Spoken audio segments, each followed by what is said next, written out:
Text editing के लिए अब किसी और सॉफ्टवेयर की ज़रूरत नहीं, बस एक्सेल ही काफ़ी है। इन फॉर्मूलाज में टेक्स्ट से जुड़ी हर प्रॉब्लम का सॉल्यूशन मौजूद है। Welcome to Falcon computer academy 2.0। मैं हूं केवल विजय। आज हम बात करेंगे एमएस एक्सेल के लेक्चर नंबर 15 के बारे में। आज हम टॉप 10 एक्सेल के टेक्स्ट फार्मूलाज के बारे में पढ़ने वाले हैं। तो सबसे पहला जो फार्मूला इसमें आ रहा है वो है लेफ़्ट का फार्मूला, कि अगर आपके पास यहाँ पे कोई भी डाटा लिखा हुआ है, जैसे मैंने यहाँ पे कंप्यूटर लिखा हुआ है और मैं चाहता हूँ कि लेफ्ट साइड के 3 लेटर जो है ना यहाँ से मैं निकालना चाह रहा हूँ, तो मैंने क्या किया, यहाँ पे इज इक्वल टू टाइप किया, फिर इसके बाद मैंने यहाँ पे लेफ्ट टाइप किया, फिर ब्रैकेट ओपन की, फिर इसके बाद यहाँ पे उस सेल में क्लिक किया जिस सेल के अंदर ये टेक्स्ट लिखा हुआ है। फिर इसको कॉमा टाइप करेंगे। लेफ्ट से जितने लेटर लेना चाहते हैं वो आपने राइट करने हैं। जैसे मैंने 3 लेटर लेने हैं, ब्रैकेट क्लोज और एंटर प्रेस करेंगे तो यहाँ पे ये 3 लेटर आ चुके हैं। अब इसका बेनिफिट ये होगा कि अगर आप यहाँ पे कुछ भी राइट करते हैं, जैसे मैंने ये वाला राइट किया, तो अब जैसे मैं इस फॉर्मूले को यहाँ पे ड्रैग करूँगा तो लेफ्ट साइड के ये तीनों जो मेरे पास यहाँ पे लेटर हैं वो ऑटोमेटिकली यहाँ पे इसमें आ जाएंगे।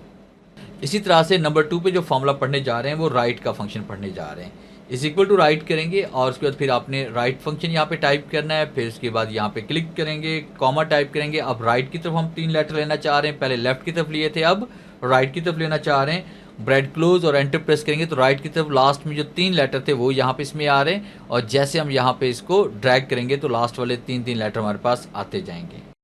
और नंबर 3 पे जो फार्मूला पढ़ने जा रहे हैं वो है मिड का फार्मूला, कि दरमियान में से कहीं से अगर आप कोई लेटर निकालना चाह रहे हैं तो उसके लिए आप क्या करेंगे कि आपने सबसे पहले इज इक्वल टू राइट करना है, यहाँ पे आपने मिड टाइप करना है, ब्रैकेट ओपन करेंगे, उस सेल में क्लिक करेंगे जिस सेल में लिखे हुए डाटा के मिड लेटर्स को आप एक्सट्रैक्ट करना चाहते हैं।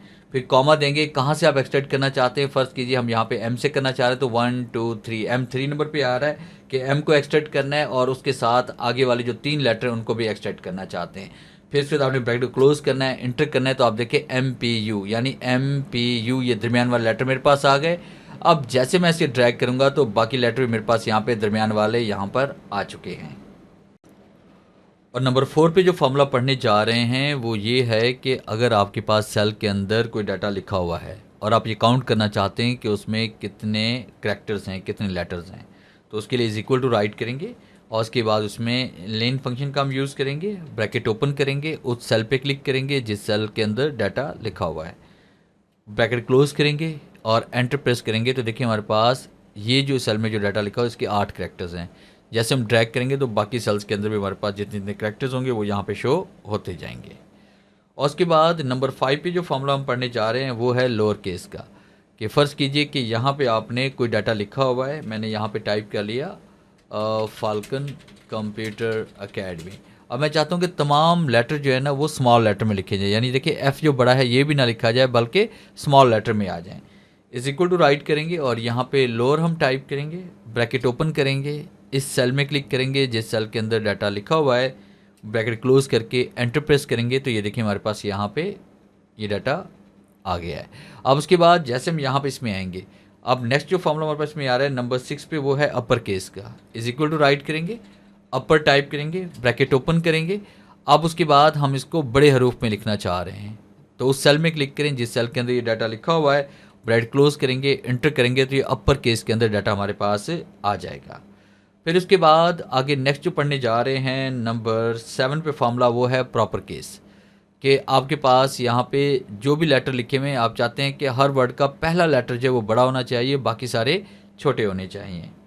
तो उसके लिए इज इक्वल टू राइट करेंगे और उसके बाद फिर यहाँ प्रॉपर टाइप करेंगे, ब्रैकेट ओपन करेंगे, उस सेल में क्लिक करें जिस सेल में डाटा लिखा हुआ है, ब्रैकेट क्लोज और एंटर प्रेस करेंगे तो आप देखिए हमारे पास हर वर्ड का पहला लेटर बड़ा है और बाकी सारे छोटे हैं। जैसे फाल्कन का F बड़ा हो गया, कंप्यूटर का C और उसके बाद यहाँ पे एकेडमी का A बड़ा है हमारे पास। और नंबर 8 पे जो फॉर्मूला पढ़ने जा रहे हैं वो है ट्रिम फंक्शन। मैं इस डाटा को यहाँ से डिलीट कर रहा हूँ कि बाद दफ़ा आपके पास कुछ इस तरह का डाटा आ जाता है जिसमें एक्स्ट्रा स्पेस बहुत ज़्यादा होती है, तो बजाय इसके कि आप मैनुअल तरीके से आप उसको बैक स्पेस का इस्तेमाल करके एक एक स्पेस को रिमूव करें, आप सिर्फ एक फॉर्मूले की मदद से तमाम एक्स्ट्रा स्पेस को आप रिमूव कर सकते हैं। तो उसके लिए हमने क्या करना है, यहाँ प्रैक्टिस करने के लिए मैं कुछ डाटा राइट कर लेता हूँ। जैसे मैंने फाल्कन लिखा और मैंने यहाँ पे देखिए एक्स्ट्रा स्पेस बहुत सारी दे दी, मैंने यहाँ पे कंप्यूटर लिखा है, एक्स्ट्रा स्पेस मैंने बहुत सारी दे दी और इस तरह से मैंने करके ये डाटा राइट कर लिया। अब उसके बाद मैं चाहता हूँ कि इसमें एक्स्ट्रा स्पेस रिमूव हो जाए, तो नंबर 8 पे जो फॉर्मूला है वो ट्रिम का है। इज इक्वल टू राइट करेंगे, ट्रिम टाइप करना है और उसके बाद ब्रैकेट ओपन करेंगे उस सेल में क्लिक करें जिस सेल से डाटा स्टार्ट हुआ है राइट होना, और उसके बाद ब्रैकेट क्लोज करेंगे, एंटर प्रेस करेंगे तो आप देखिए एक्स्ट्रा स्पेस जितनी भी थी वो सारी यहाँ पे रिमूव हो चुकी है और हमारे पास डाटा देखें प्रॉपर एक फॉर्मेट के अंदर आ चुका है। और नंबर 9 पे जो फॉर्मूला पढ़ने जा रहे हैं वो है कॉनकैटिनेट का। यानी अगर आपके पास डिफरेंट सेल्स के अंदर डाटा लिखा हुआ है, जैसे फर्ज कीजिए कि मैंने यहाँ पे मुख्तलिफ सेल्स के अंदर कुछ डाटा राइट कर लिया, जैसे मैंने फाल्कन लिखा है एक सेल में, और बी मैंने टाइप कर लिया कंप्यूटर, और सी मैंने टाइप कर लिया अकेडमी। अब इस तरह से अलग अलग से डाटा मेरे पास डिफरेंट सेल्स के अंदर लिखा हुआ है, मगर मैं उसको जोड़ना चाह रहा हूँ डिफरेंट सेल्स के अंदर लिखे हुए डाटा को। तो उसके लिए कॉनकैटिनेट का फंक्शन हम यूज़ करेंगे, इज इक्वल टू राइट करेंगे और यहाँ पे टाइप करेंगे कॉनकैटिनेट, और उसके बाद फिर आपने क्या करना है कि यहाँ पे आपने उस सेल में क्लिक करना है जिस सेल के अंदर आपका पहला डाटा लिखा हुआ है, जैसे कि A1 यानी फाल्कन जो लिखा हुआ है। फिर कॉमा टाइप करेंगे, स्पेस देंगे, invert comma, space, invert comma और कॉमा। फिर उसके बाद आपने क्या करना है, यहाँ पे दूसरे सेल में क्लिक करना है, फिर कॉमा देंगे, space, invert comma, space, invert comma और कॉमा देंगे। फिर उसके बाद आपने तीसरे सेल में क्लिक कर लेना है और इस तरह से आपने ब्रैकेट क्लोज करके एंटर प्रेस करेंगे तो आप देखें कि आपके पास ये डाटा जुड़कर एक ही सेल में आ चुका है। उसके बाद नंबर 10 पे जो फॉर्मूला पढ़ने जा रहे हैं वो है डेट की फॉर्मेट को स्पेसिफिक फॉर्मेट में तब्दील करना। यानी फ़र्ज़ कीजिए आपके पास डेट है यहाँ पे 02, यानी पहले आपने क्या लिखा, यहाँ पे मंथ लिखा, फिर इसके बाद आपने डेट टाइप की, फिर उसके बाद आपने ईयर टाइप कर लिया।